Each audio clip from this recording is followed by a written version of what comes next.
چیزیں جو محافل کے آداب کے حوالے سے ہیں۔ نمبر 1 یہ ہے کہ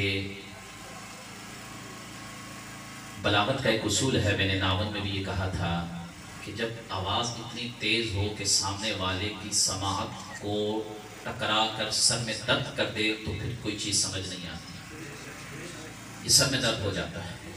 چونکہ مسجد کا ماحول اوپن ماحول ہو تو تھوڑی سی آواز پھیل جاتی ہے، کم لگتی ہے۔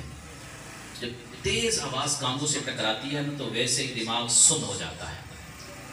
اب سن دماغ، جب جسم سن ہو جائے جتنی مرضی اس میں سوئیاں لگاؤ اثر ہی نہیں ہوگا۔ تو یہ ایک چیز کا اس کا خیال رکھیں۔ نمبر 2، کلام جو آپ نعت خواں کا انتخاب کریں تو معیاری کلام پڑھیں اور سلجھے ہوئے سنجیدہ شاعروں کا کلام پڑھیں، کیونکہ اکثر دیکھا گیا غیر معیاری غیر معروف شاعر کا کلام پڑھا جاتا ہے جس میں بے شمار توحید کے حوالے سے بے ادبی ہوتی ہے، کبھی جنت کے حوالے سے، کبھی جو ہے وہ شان رسالت کے حوالے سے بے ادبی والے جملے ہوتے ہیں۔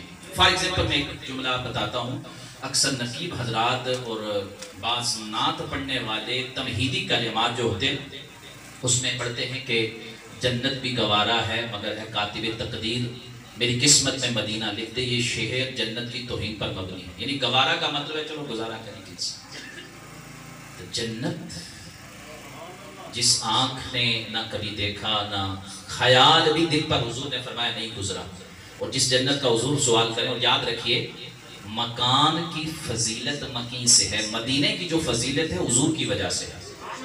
حضور جب جنت میں ہوں گے تو جنت افضل ہوگی، یہ بات یاد رکھیے۔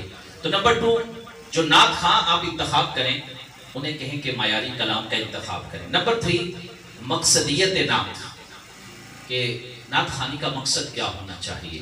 صرف تلذذ نفس، یعنی خالی دل کا سکون، یا حضور کی محبت میں چاشنی؟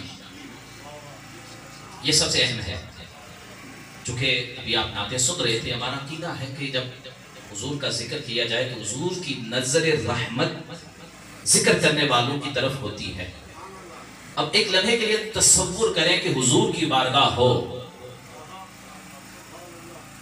تو پھر انسان کی سانس رک جاتی ہے۔ نمبر 4، یہ ہو گئے 5۔ ایک یاد رکھیے، اس سے پہلے ایک شرعی مسئلہ بھی سماعت کر لیں۔ فتاوی رضویہ میں اعلیٰ حضرت امام اہل سنت نے لکھا کہ حروف تہجی الف با تا ثا ان کا بھی ادب ہے، اور واقعہ لکھا حضرت عمر جا رہے تھے، دیکھا کچھ بچے ابو جہل کا نام لکھا، اس پر دل چلا گیا، تو فرمایا کہ بیٹا ایسا نہیں کرو۔ وہ بچوں نے کیا کیا؟ ابو جہل کو کہا الف با واو ابو جیم ہا لام، وہ الگ الگ لکھ کے مار رہے۔ فرمایا بیٹا اس پہ نہیں چلاؤ، چونکہ یہ حروف تہجی جو ہیں، یہ حروف تہجی جو 29 عربی میں ہیں، ان حروف سے کلمہ بنتا ہے، یعنی لفظ بنتا ہے، اس کلمے سے آیات بنتی ہے، وہ قرآن کے الفاظ ہیں، الف با سے لے کر یا تک، تو ان کا ادب ہے۔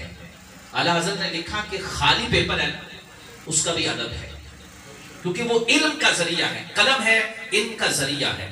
تو یہ بات یاد رکھیں کہ حروف تہجی کا بھی ادب ہے۔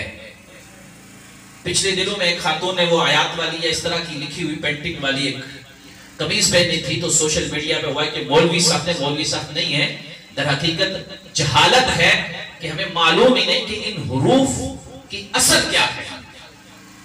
اللہ تبارک و تعالیٰ کا کلام نفسی ہے، وہ حروف و اصوات سے پاک ہے، لیکن کلام جو ہم قرآن پڑھتے ہیں، اس قرآن کے الفاظ اور اصوات یہ حروف سے مرکب ہوتے ہیں، اور جو چیز قرآن میں ہے وہ قابل ادب قابل احترام ہے۔ لا یمسہ الا المطہرون کی تفسیر پڑھیے، ایک لفظ بھی قرآن کی آیت کا کہیں لکھا ہوا ہے اس جگہ کو آپ بغیر وضو چھو نہیں سکتے، یہ حکم شرعی ہے۔ تو نمبر 5 یہ کہ یہ جو نوٹ اڑانے والا ہماری محافل میں کلچر ہوتا ہے، یوں آج بھی میں نے وہاں منع کر دیا کہ یوں نہیں، آپ نے دینا ہے یوں جا کے دیں، ادب سے دیں، محبت سے دیں، لیکن طریقے سے دیں۔ نمبر 6،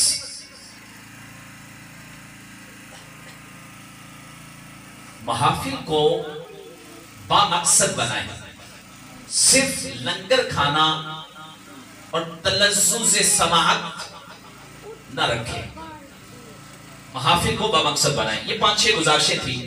اب آئیے جو میں نے آیت مبارکہ پڑھی ہے، قل هو اللہ احد، پیارے محبوب صلی اللہ علیہ وسلم آپ فرما دیجئے وہ اللہ ایک ہے، وہ اللہ ایک ہے۔ میں جو گفتگو کروں گا آپ سب کو